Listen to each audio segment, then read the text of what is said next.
नमस्कार, मैं हूँ राजीव और मेरे साथ आज जुड़ रही हैं वंदना भारती, एबीपी कमोडिटीज़, एस&पी सिक्योरिटीज़ से। बहुत-बहुत स्वागत है आपका वंदना। आज एमसीएक्स ने एक नई ख़ास पेशकश सामने रखी है और 100 तो सिल्वर 100 का क्या मतलब है और ये क्यों महत्वपूर्ण है? किस तरह से ये निवेशकों के लिए या कारोबारियों के लिए फ़ायदेमंद रहेगा और साथ ही किस तरह से ये खुद एक्सचेंज के लिए, एमसीएक्स के लिए फ़ायदेमंद रहेगा, ये सब कुछ आपसे समझने की कोशिश करेंगे। सबसे पहले ये बताइए सिल्वर 100 क्या है और अभी जो सिल्वर ट्रेड होता है एमसीएक्स में, उससे ये किस तरह से अलग है? जी, इस बार इन्होंने 100 ग्राम का एक कॉन्ट्रैक्ट लाया है और क्योंकि लो डिनोमिनेशंस में यहाँ पे कमोडिटी कम होती थी, 30 केजी की डिलीवरी होती थी। अगर कोई फिजिकल डिलीवरी चाहते तो 30 केजी की डिलीवरी थी, 1 केजी की थी, 5 केजी की थी। जब हम यहाँ पे जैसा नाम इसका बता रहा है सिल्वर 100, तो बहुत लोग ऐसे हैं, छोटे ज्वेलर्स हैं या तो मतलब निवेशक हैं, वो छोटे-छोटे डिनोमिनेशंस में यहाँ पे चांदी की फिजिकल डिलीवरी चाहते थे। तो ये इन्होंने एक ऐसा कॉन्ट्रैक्ट लॉन्च किया है जिसमें चांदी की जो डिलीवरी है वो 100 ग्राम से यहाँ पे हो सकती है। तो लो डिनोमिनेशंस के साथ इन्होंने इस कॉन्ट्रैक्ट को लॉन्च किया है और इसमें इन्होंने रिटेलर्स को कवर करने की कोशिश करी है। जी, ये दिलचस्प है कि सिर्फ़ 100 ग्राम की चांदी से आप ट्रेडिंग कर सकते हैं या उसकी खरीदारी कर सकते हैं और जैसा इसमें फिज़िकल डिलीवरी शामिल है। तो क्या वाक़ई ट्रेडिंग कम्युनिटी में या जो सिल्वर का इस्तेमाल करते हैं ख़ास तौर पे ज्वेलर्स कम्युनिटी में, क्या इतने छोटे डिनोमिनेशन की ज़रूरत महसूस होती रही है? क्या बड़ी संख्या ऐसे ज्वेलर्स की है जो सिर्फ़ 100 ग्राम की या 200-300 ग्राम के आपको डिलीवरी चाहिए, वैसे ज्वेलर्स की संख्या काफ़ी है क्या? मुझे लग रहा है कि जब सिल्वर की बात की जाए तो सिल्वर में वैसे ज्वेलर्स जो हैं वो कम है, लेकिन फिर भी अगर आप रिमोट एरिया में जाएंगे तो वैसे छोटे-छोटे ज्वेलर्स भी यहाँ पे काफ़ी ज़्यादा हैं और खासकर रिटेलर्स जो हैं उन्होंने 2025 जो है वो चांदी की फिजिकल डिलीवरी के लिए जाना जाता है। वर्ल्ड वाइड यहाँ पे रिकॉर्ड डिलीवरी हुई है इंक्लूडिंग इंडिया। वहाँ पे उनको बड़े-बड़े डिनोमिनेशंस मिल रहे थे। दूसरी चीज़ ये थी कि जब एक्सचेंज पे बात होती है तो छोटे रिटेलर्स या ज्वेलर्स के लिए कैसे फ़ायदेमंद है ये। जब 2025 में चांदी पूरे मतलब ऐतिहासिक मतलब रिकॉर्ड रैली आ रही थी और यहाँ पे फोमो था बाइंग की, यहाँ पे सबको मतलब बहुत ज़्यादा वो थी कि हम बाइंग करें रिकॉर्ड लेवल पे भी। लेट से इम्प्योर जो चांदी की सिल्लियाँ थी वो काफ़ी बिक रही थी। क्रॉस द ग्लोब ये चीज़ें थी। अब यहाँ पे है कि रिटेलर्स इसको मतलब छोटे उसमें भी ले सकते हैं डिनोमिनेशंस में 100 ग्राम में। और सबसे बड़ी बात है कि चांदी की जो प्योरिटी है उसकी गारंटी है, या तो ये एलबीएमए से आ रहा है या एमसीएक्स ने जिनको यहाँ पे असाइन करा है वो मैन्युफैक्चरर्स इसे मतलब देंगे। तो यहाँ पे आपको लो डिनोमिनेशन, आपको फिर इसका प्योरिटी फैक्टर हो गया क्योंकि चांदी में इम्प्योरिटी बहुत ज़्यादा होती है एज कम्पेयर टू गोल्ड। तीसरी बात है इसका खर्चा, क्योंकि इसमें क्या है कि इन्होंने कि अगर 100 ग्राम की अगर चांदी ले रहे हैं तो उसका वैल्यू जो भी हो, चाहे वो अभी 2,70,000 हो या 3 लाख हो, ये मतलब आपको वेरी नहीं करेगी। फिक्स कॉस्ट है यहाँ पे 400 रुपीज पर 100 ग्राम का। तो ये तीन फैक्टर्स मुझे बहुत अच्छे लगते हैं जिससे मुझे लगता है कि छोटे व्यापारी और छोटे रिटेलर्स यहाँ पे अट्रैक्ट होंगे और इस कॉन्ट्रैक्ट में यहाँ पे ट्रेड करते हुए नजर आएंगे। जी, बिल्कुल। तो यहाँ पर जो डिलीवरी का मैकेनिज़्म होगा, क्या वो जैसे अभी तक जो बड़े डिनोमिनेशंस के ट्रेड चल रहे हैं, क्या उसी तरह से ये होगा या उसकी मैकेनिज़्म कुछ अलग होगी? यहाँ डिलीवरी मैकेनिज्म सेम है, लेकिन मुझे लग रहा है कि इनको एडिशनल डिलीवरी सेंटर्स बनाने चाहिए क्योंकि ये अहमदाबाद में है। तो जी। पैन इंडिया के लिए जैसे इनका होता है कि दिल्ली है, मुंबई है, कोलकाता है, अहमदाबाद है। तो अगर ये एडिशनल डिलीवरी सेंटर्स डालते हैं तो मुझे लग रहा है कि ये मतलब फायदेमंद होगा और ये काफ़ी पॉपुलर हो सकता है। दूसरी बात ये है कि जो स्टैगर्ड पीरियड होता है ये यहाँ पे 3 दिनों का है, जैसे 5 दिन का होता है यहाँ पे 3 दिनों का है। तो मुझे ये दो चेंजेस यहाँ पे लग रहे हैं। और सबसे बड़ी बात है कि एक्सचेंज के माध्यम से हम बहुत ट्रांसपेरेंट प्लेटफॉर्म पे ट्रेड कर पाते हैं और मैकेनिज्म लगभग यहाँ पे मुझे लग रहा है कि बहुत ज़्यादा चेंजेस नहीं है, सेम है। मेकिंग चार्जेस का मुझे लग रहा है और ये ध्यान देना होगा यहाँ पे निवेशकों की इसमें ऑक्ट्राई हो, सेस हो, जीएसटी है, ये एक्सक्लूड है और मेकिंग चार्जेस आपका यहाँ पे फिक्स है, तो अपने खर्चे पे आपको ज़रूर ध्यान में रखना होगा। जी, बिल्कुल।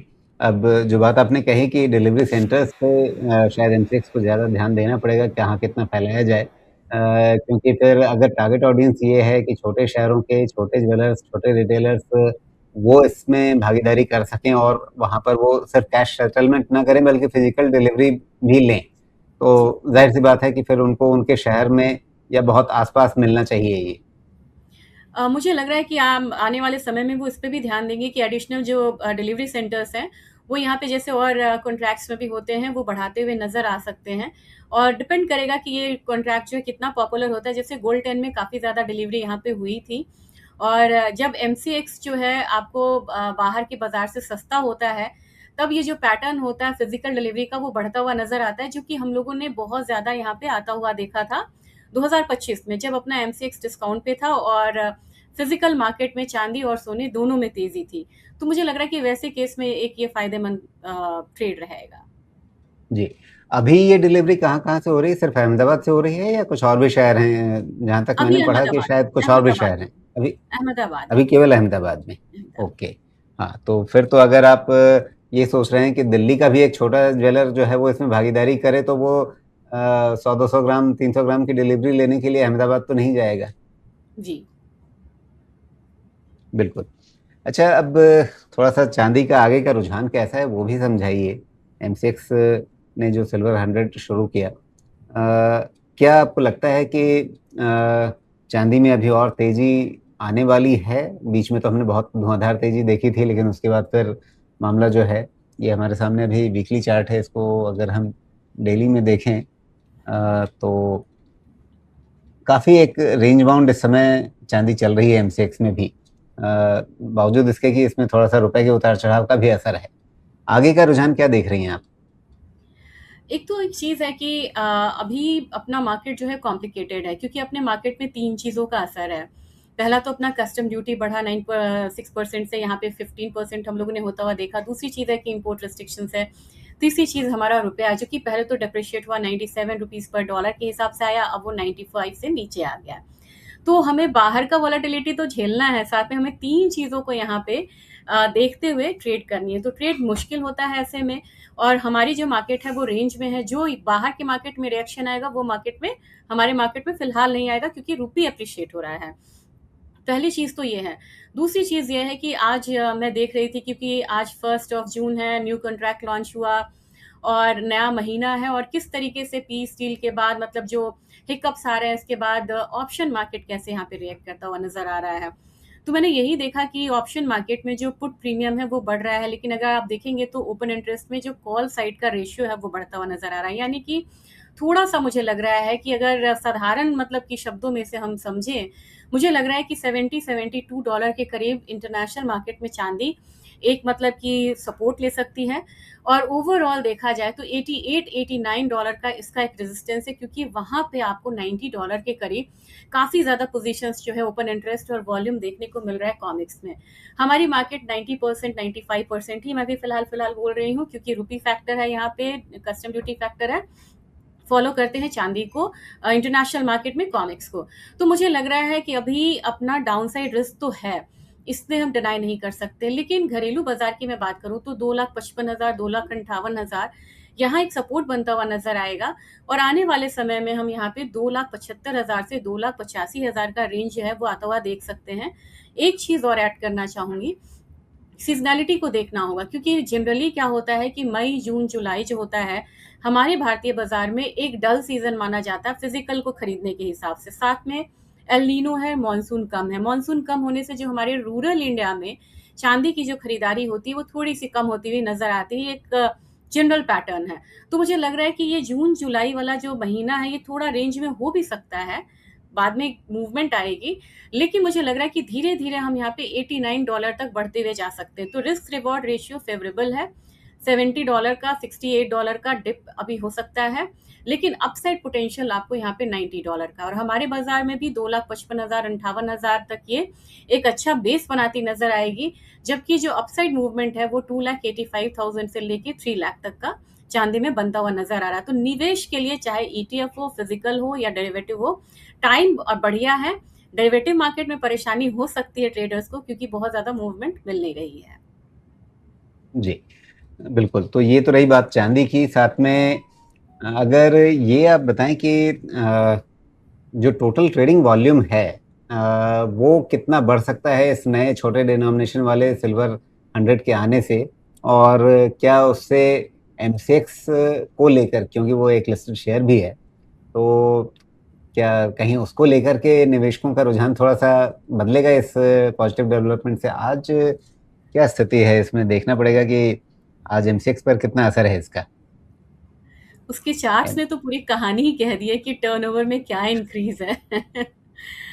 मुझे लग रहा जी, है कि एमसीएक्स तो आज रिकॉर्ड। नीचे ही है 2%। जी? एमसीएक्स का शेयर तो आज 2% नीचे ही चल रहा है। बिल्कुल, वो इंटरनेशनल मार्केट को यहाँ पे ट्रैक कर रहा है।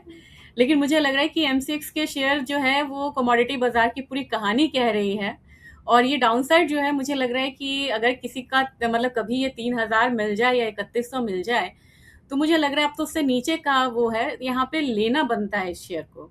क्योंकि मुझे लग रहा है कि आने वाले टाइम में कुछ और यहाँ पे प्रोडक्ट्स यहाँ पे अगर ऐड होते हैं, खासकर ऑप्शन साइड में, तो ये जो और ये जैसे ही हम ये पीरियड से निकलेंगे, ये लीन पीरियड जो हमारा है 3 महीने का, मई तो निकल चुका अब, जून, जुलाई है, ये दोनों महीना अगर निकलता है और यहाँ पे थोड़ा भी मतलब डीएस्केलेट होता है, तो मुझे लग रहा है कि ये चार्ट जो है ये फिर से चलेगा और मुझे लग रहा है कि प्राइसेज़ एक बारी फिर से मतलब सिल्वर और गोल्ड के प्राइसेज़ के साथ मुझे लग रहा है कि इन पैरेलल ये बढ़ता हुआ नज़र आएगा। जी, ओके। तो फिलहाल अभी सोने की तरफ हम जा रहे थे, सोने की चर्चा की तरफ, और सोने के भाव अभी आपको क्या कुछ वापस संभलते हुए दिख रहे हैं, या इसमें भी एक वही रेंज बाउंड है? क्योंकि कहाँ पहले 48-4900 के आसपास हम वहाँ तक के भाव छूते हुए देख रहे थे बीच में, लेकिन अब वो धीरे-धीरे नीचे ड्रिफ्ट डाउन हो रहा है।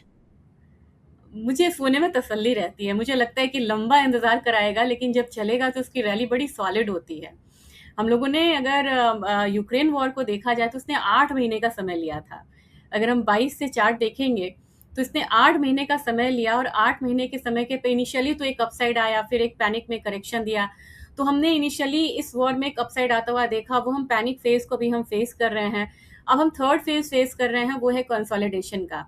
ये कंसोलिडेशन आपको 4000 तक भी ला सकता है, 4200, हालाँकि मुझे नहीं लग रहा है कि 4000 के उसमें मैं नहीं हूँ, लेकिन मुझे लग रहा है कि 4400 से 4350 ये एक रेंज यहाँ पे होना चाहिए।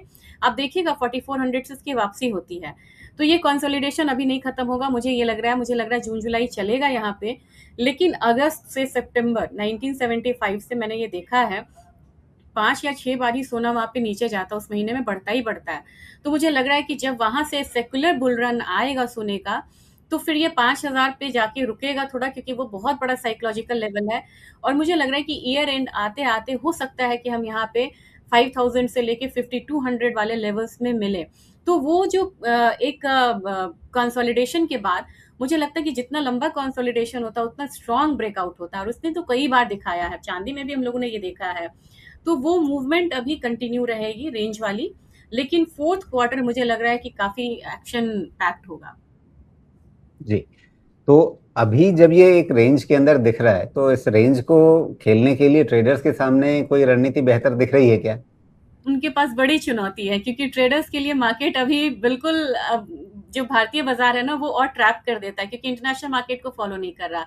मुझे एक चीज़ यहाँ पे लग रही है कि थोड़ा-सा मुझे कंसोलिडेशन का मतलब मैं वेट करूँगी, थोड़ा-सा हल्का करेक्शन का वेट करूँगी। मुझे लग रहा है कि अपॉर्च्युनिटी अभी मतलब आ रही है। हमारा डेटा वगैरह भी यहाँ पे थोड़ा-सा मतलब कि नेगेटिव आने शुरू हो चुका है। एक हल्का करेक्शन है, अभी भी ये बिल्कुल सपोर्ट पे ये कमोडिटी खड़ी है। एक रिवर्सल आता है क्योंकि ये बात ट्रेडर्स की हो रही है, निवेशक की नहीं हो रही है। तो मैं यहाँ पे लेवल्स को फॉलो करूँगी। मुझे लग रहा है कि आज का जो हाई मतलब गैप है 1,55,500, भले उनको अपॉर्च्युनिटी लॉस हो, ये लेवल आता है तो ही आप बाइंग करिए। जो लेवल रहेगा अपसाइड के लिए वो रहेगा 1,57,600 का। स्टॉप लॉस इनको ज़रूर लगाना होगा, स्ट्रिक्ट स्टॉप लॉस लगाना होगा, वो होगा 1,54,000 का। तो मुझे लग रहा है कि ट्रेडर्स के लिए रणनीति यहाँ पे अलग है और एक लेवल से ऊपर आए तो ही आपको बाइंग करनी चाहिए, नहीं तो आप इसको बिल्कुल छोड़ दीजिए। बिल्कुल। और दूसरे आपने कहा कि चलिए ठीक है, अभी कुछ समय तक तो रेंज बाउंड रहेगा, लेकिन उसके बाद आगे चल कर के चीज़ें ठीक होंगी आने वाले महीनों में। तो उस उम्मीद में फिर एक निवेशक आज की तारीख में क्या करे? अगर शेयर बाज़ार की बात होती है तो वहाँ हम कहते हैं एक्यूमुलेट कीजिए, क्योंकि आप शेयर खरीदते जाते हैं, आपके डीमैट अकाउंट में आते जाते हैं। यहाँ एमसीएक्स में सोना वो तो एक ट्रेडिंग का प्लेटफ़ॉर्म है, वहाँ पे आप अपने घर में तो लाते नहीं हैं। तो अगर एक्यूमुलेशन की रणनीति किसी निवेशक को सोने-चांदी में अभी अपनानी है, तो उसका तरीका क्या रहेगा? मुझे लग रहा है कि डेरिवेटिव प्लेटफ़ॉर्म अगर मतलब है यहाँ पे डेरिवेटिव में है, तो मुझे लग रहा है कि अब यहाँ पे थोड़ा-सा बॉटम कहाँ बनता है एग्ज़ैक्टली बन बताना बहुत मुश्किल है किसी के लिए भी। लेकिन मुझे लग रहा है कि अब यहाँ पे 1,52,000 1,53,000 ये एक ज़ोन है, जहाँ पे आपको एक्यूमुलेट करना चाहिए। जो हमारा फर्स्ट यहाँ पे होना चाहिए ध्यान मतलब कि लेवल 1 जो हमारा मतलब टारगेट होना चाहिए वो 1,60,000 का होना चाहिए, देन 1,65,000 का होना चाहिए और बिल्कुल ग्रेजुअली यहाँ पे बढ़ना होगा। बड़ी मूव्स आने का ट्रिगर जो है अभी वो मुझे दिख नहीं रहा है। रेदर यहाँ पे इंटरेस्ट रेट पे अगर कोई मतलब स्टेटमेंट आ जाएगा कि हम अक्टूबर में बढ़ता हुआ देख रहे हैं तो प्रेशर बनता हुआ दिखता है। स्टॉप लॉस यहाँ पे ज़रूर लगाना होगा 1,48,000 का। लेकिन मुझे लग रहा है कि अगर सिल्वर की बात की जाए, तो सिल्वर में मुझे रिस्क रिवॉर्ड रेशियो जो है वो बढ़िया दिख रहा है। मुझे लग रहा है कि यहाँ पे एक बारी 2,65,000 के करीब आता है, 62,000 के करीब आता है, तो यहाँ पे एक्यूमुलेट करना चाहिए। पहला टारगेट 2,75,000 का होगा, दूसरा 2,85,000 का होगा, 3 लाख अभी मैं नहीं बोलूँगी। स्टॉप लॉस लगाना होगा 2,55,000 का और मुझे लग रहा है कि यहाँ पे धीरे-धीरे जो है वो सिल्वर जो है वो बढ़ता हुआ नज़र आ सकता है और बहुत ज़्यादा एक सेक्युलर बुल रन इसलिए मैं नहीं बोलूँगी क्योंकि मार्केट जो है अभी हमारा जो वॉर का जो इम्पैक्ट है, ये एटलीस्ट यहाँ पे 2 क्वार्टर आता हुआ दिखेगा और ये इंडस्ट्रियल मेटल है, तो इंडस्ट्रियल मेटल है तो अगर यहाँ पे इकोनॉमिक डेटा खराब आएगा तो उसका हल्का इम्पैक्ट इस पे ज़रूर आएगा। अब ज़्यादा इम्पैक्ट क्यों नहीं आएगा इसकी बात भी ज़रूर करनी चाहिए क्योंकि इस वॉर में हम सबसे ज़्यादा अगर आप देखेंगे तो ईवीज़ की बात हुई है, उसकी बुकिंग सबसे ज़्यादा हुई है, सोलर की बात हुई है, सोलर जो कम हो गया हुआ था, सोलर भी यहाँ पे महँगा हुआ है सोलर प्लेट्स। तो जिस डिमांड डिस्ट्रक्शन आया था फिर से उसका एक बढ़ गया और क्रिटिकल मिनरल्स में आता है, आर्म्स बनते हैं, आर्म्स में यूज़ होता है सिल्वर। तो ऐसी-ऐसी चीज़ों में ये यूज़ हो रहा है जिसको हम दरकिनार करके नहीं चल सकते हैं। इसलिए सिल्वर में डिमांड डिस्ट्रक्शंस जो होगा वो कम होगा। जी। अच्छा, माँग की बात है तो एक इंटरेस्टिंग पहलू अभी ये है कि जब प्रधानमंत्री ने अपील की सोना 1 साल के लिए मत खरीदो, तो आप तो बाज़ार में देख रही हैं स्थितियाँ क्या हैं। क्या प्रधानमंत्री की इस अपील का कितना असर आपको दिखा है? क्या वॉल्यूम्स कम होते हुए दिखे हैं? इनिशियली तो हम लोगों ने देखा था कि लोग फोमो में आ गए थे और उन्होंने बड़ी बाइंग करी थी। उन्हें लगा कि शायद कुछ स्टेप्स यहाँ पे मतलब कि लिए जा सकते हैं। तो जिन लोगों को ज़रूरत थी जो मतलब हम कह सकते हैं कि शादी को लेके या इस पर्पज़ से, लेकिन मतलब उल्टा असर ओवरऑल हो गया। हाँ, उल्टा असर हुआ था क्योंकि जिनको लगा था कि कहीं कुछ अलग रेगुलेशंस ना आ जाए, तो अब सोना-चांदी हम भले ही थोड़ा-बहुत मतलब शादी में लेते हैं, लेकिन सोना के बिना हम शादी को सोच नहीं सकते। तो उन्होंने इन एडवांस मतलब कि यहाँ पे लिया भी था, जैसे कि ज्वेलर से मेरी बात हुई थी, काफ़ी लोगों ने क्वांटिटी को ज़रूर कम किया था सर। कुछ लोगों ने क्वांटिटी को कम किया था कि हम सरकार की इस अपील को मतलब रिस्पेक्ट देते हैं। लेकिन ओवरऑल मुझे लग रहा है कि अभी थोड़ी थमती हुई मार्केट नज़र आ रही है और मुझे लग रहा है कि प्रधानमंत्री की अपील के साथ-साथ मुझे लग रहा है ये जो डल सीज़न चल रहा है ना, इतने रेंज में जो गोल्ड चल रहा है, सिल्वर, उसका भी इम्पैक्ट है।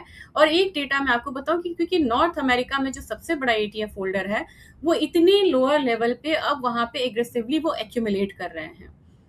तो जब हम पैनिक होके यहाँ से अपने फंड को लॉस में निकालते हैं, वहाँ पे स्मार्ट ट्रेडर्स जो होते हैं वो एक्यूमुलेट करते हैं क्योंकि ओवरऑल दोनों ही कमोडिटी बहुत स्ट्रांग है। मेरी अपील यही रहेगी कि पैनिक होके निकालें ना, अगर आपके पास ईटीएफ है या फिजिकल है खासकर, क्योंकि इसमें कोई मार्जिन कॉल्स नहीं है, आप यहाँ पे इसको होल्ड करके रखिए। ये फोर्थ क्वार्टर आते-आते आपको बहुत बढ़िया यहाँ पे रिटर्न फिर से देता हुआ नज़र आएगा। जी। तो आपने लेवल्स तो बताए एक्यूमुलेशन का जो मैंने सवाल पूछा, आपने लेवल्स बताए कि कौन से लेवल्स का ध्यान रखना है रेजिस्टेंस के लिहाज से या ऊपर रेजिस्टेंस और नीचे सपोर्ट के लिहाज से। लेकिन मैंने वही पूछा कि वो तो ट्रेडिंग हो गई। जी। अगर एक्यूमुलेट करना है मुझे, तो क्या उसके लिए फिर ईटीएफ का रास्ता चुना जाए? मुझे लग रहा है कि ईटीएफ का रास्ता चुनना चाहिए क्योंकि एक चीज़ ये है कि डेरिवेटिव मार्केट में रिस्क होता है, हम लोग हमेशा ही इसको बोलते हैं, मार्जिन कॉल्स आता है, लीवरेज ट्रेडिंग यहाँ पे होती है। तो जितना आ रहा है, आने का आपको फ़ायदा है, उतना जाने का डर भी है आपको। जब आप ईटीएफ में जाते हैं तो मुझे सबसे अच्छा लगता है कि एक स्टूडेंट अपने पॉकेट मनी से भी ले सकता है इसे। मतलब हम इसमें ये नहीं कह सकते हैं कि नहीं हमने तो सारे पैसे इक्विटी में लगा दिए, वहाँ पे में हम फँसे हुए हैं या कमोडिटी में हमारे पास नया पैसा नहीं है। तो मेरे ख्याल से मुझे सबसे अच्छा लगता है कि हम कम पैसों के साथ निवेश कर सकते हैं। यहाँ पे मार्जिन कॉल्स की दिक्कत जी, नहीं है, आपको प्योरिटी नहीं है। तो ईटीएफ में मैं कहूँगी कि स्टैगर्ड वे में जैसे हम एसआईपी करते हैं, अगर आप हज़ार-हज़ार रुपए भी लगाते हैं, तो मेरे ख्याल से आपको 4 यूनिट आपको मिल जाएगा सिल्वर का, और यही कोई 6 यूनिट आपको मिल जाएगा, 5-6 यूनिट के करीब आपको मिल जाएगा गोल्ड का। और धीरे-धीरे आप इसे पूल कर सकते हो। तो अगर आप बोलेंगे एसजीबी बॉन्ड के बाद, क्योंकि न्यू ट्रांच तो आ नहीं रहे हैं, तो मुझे लग रहा है कि ईटीएफ एक सुगम रास्ता है। क्योंकि कई जी। बार हम सोचते रह जाते हैं कि हम सुनार के पास जाएँगे और हम जा नहीं पाते, हम बुक कर नहीं पाते, वो बस कहने की बात होती है, व्यस्तता होती है हाँ। हमारी। लेकिन ये वन क्लिक अवे है इसमें एक्यूमुलेट करना।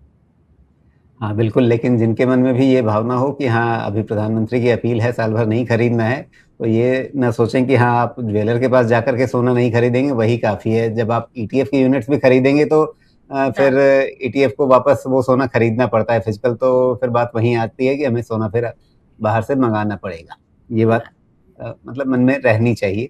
रहनी जिनको चाहिए, निवेश रहनी करना है, चाहिए। ज़रूरत है तो उस हिसाब से देखें, लेकिन ठीक है अगर प्रधानमंत्री की अपील है तो उसका भी ध्यान रखने की ज़रूरत है। वो अपील कुछ कारणों से है और वो कारण अभी भी हमारे सामने हैं। वैलिड है। अब इसी संदर्भ में बात रुपए की भी आती है। रुपए में बीच में काफ़ी ज़्यादा जो कमज़ोरी हमें देखने को मिली और अ, बीच में तो लगा कि कहीं एकदम सेंचुरी की तरफ तो नहीं भाग रहा है, लेकिन गनीमत है कि पिछले कुछ दिनों में वापस थोड़ा-सा रुपया सँभलता हुआ दिखा है। आगे क्या ट्रैजेक्टरी दिख रही है इसकी आपको? मुझे लग रहा है कि सरकार के यहाँ पे एक्टिव स्टेप्स यहाँ पे रहे हैं। एक तो उन्होंने मतलब कि सरकार ने ये भी यहाँ पे अपील करी है कि नहीं खरीदना चाहिए, क्योंकि इकोनॉमी में क्राइसिस कई बार आए हैं, कई बार ये अपील किया गया है। मुझे याद है कि 80-20 रूल भी आया था कि आप जो भी सोना लाएँगे उसका 80% आपको एक्सपोर्ट करना पड़ेगा। चिदम्बरम साहब के समय में ऐसा हुआ था। तो वो सब चीज़ें अपनी जगह है, लेकिन क्रूड और गोल्ड बहुत बड़ा, मतलब कि मैं कह सकती हूँ 30% के अराउंड हमारा जो इम्पोर्ट बिल आता है, 30-35%, ये दोनों कमोडिटी लेती हैं। तो दोनों कमोडिटी में क्रूड नहीं वो कर सकते, गोल्ड को हम होल्ड पे रख सकते हैं। तो मुझे लग रहा है कि उससे भी यहाँ पे रुपया हुआ मतलब कि एप्रिशिएट। दूसरी चीज़ है कि आरबीआई का इंटरवेंशन भी यहाँ पे आया काफ़ी, और ये जो पीस डील की बात हुई, उस पे भी मार्केट ने यहाँ पे पॉजिटिवली रिएक्ट किया है। लेकिन कहीं न कहीं मुझे लग रहा है कि 94 से लेके 95 3 तक यहाँ पे एप्रिसिएशन रुकना चाहिए। और ये इस बार इतना डेप्रिसिएशन नहीं हुआ है जितना कि हम लोगों ने 2022 में आता हुआ देखा था, क्योंकि 2022 में अगर हम पूरे उसको देख लें, तो रुपया वहाँ पे काफ़ी ज़्यादा डेप्रिशिएट होता हुआ नज़र आया था। हालाँकि ये स्टोरी अभी पूरी नहीं हुई है और वो रिएक्शन भी अभी पूरा नहीं हुआ है।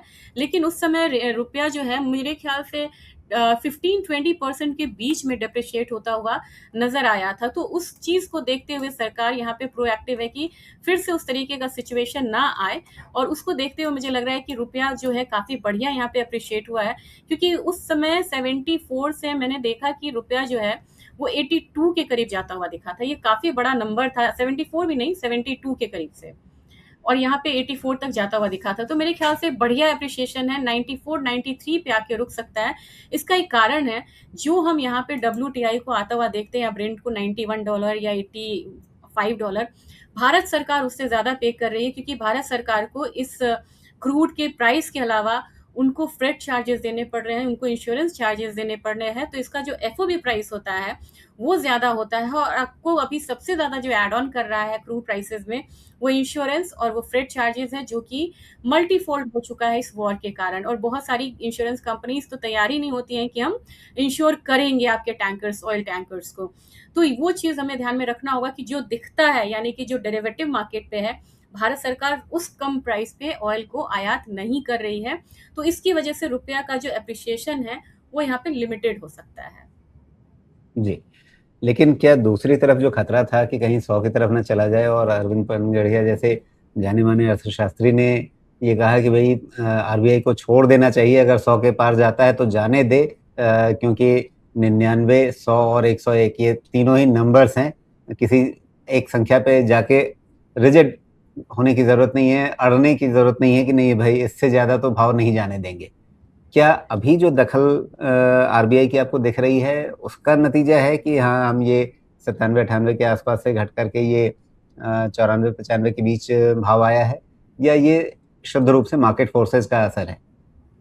मैं कहूँगी कलेक्टिव एफर्ट है यहाँ पे, आरबीआई का है ये हम डिनाई नहीं कर सकते। दूसरी चीज़ है कि मार्केट फोर्सेस का भी असर है। तीसरी बात है कि पहले से गोल्ड पे एक्शन लिया गया, इम्पोर्ट को रेस्ट्रिक्ट किया गया सिल्वर के, तो मेरे ख्याल से उसका भी इम्पैक्ट हम लोगों ने आता हुआ देखा है। क्रूड प्राइसेस में यहाँ पे थोड़ा सा जो 120 $125 ब्रेंट चली गई थी, वो यहाँ पे कम होता हुआ दिखा। तो मुझे लग रहा है कि कलेक्टिव एफर्ट है, कुछ मार्केट फोर्सेस हैं, कुछ आरबीआई का एफर्ट है, कुछ ये प्रोग्रेस हो रहा है पीस टॉक में, उसका भी इम्पैक्ट आ रहा है।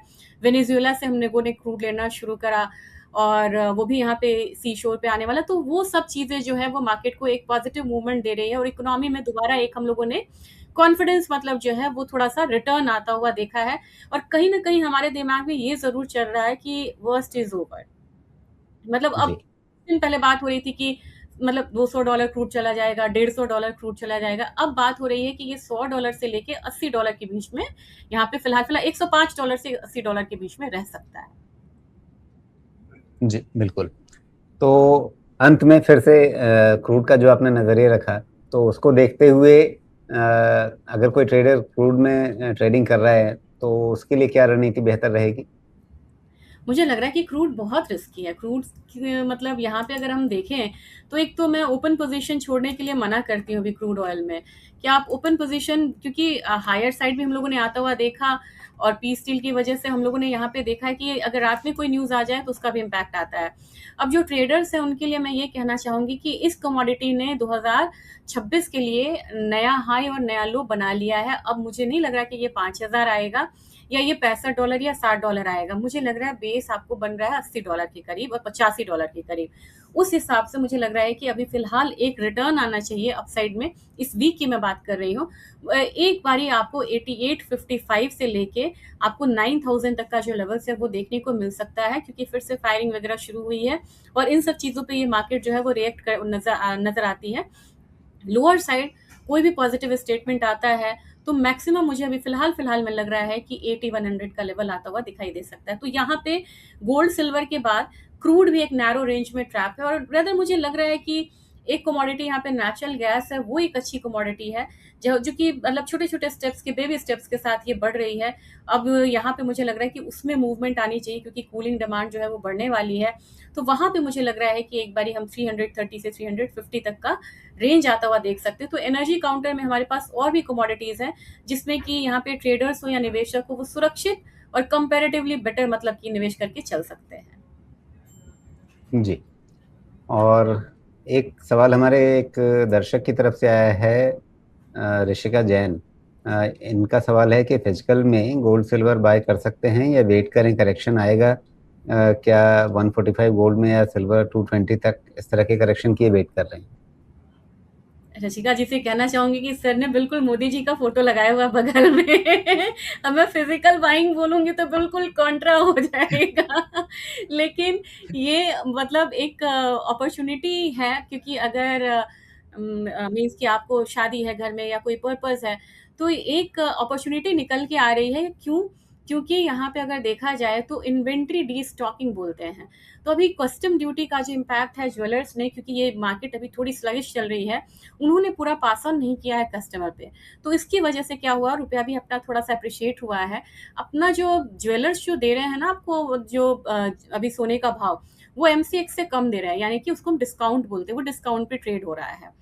तो अभी अगर आप लेते हैं तो आपको कम भाव में सोना जो है वो मिलता हुआ नजर आएगा। तो लेने के लिए ये एक बेहतर समय है। स्ट्रैटेजी वाइज मतलब कि मुझे लग रहा है कि आपको यहाँ पे लेना चाहिए। जी। वंदना, बहुत-बहुत धन्यवाद आपका, आपने समय दिया इस बातचीत के लिए। और अंत में कोई डिस्क्लेमर, डिस्क्लोज़र जो आप अपनी ओर से बताना चाहें?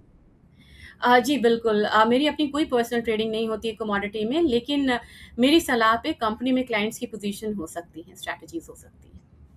जी। बहुत-बहुत धन्यवाद और आशा करते हैं आपसे जल्दी ही फिर बात होगी। नमस्कार।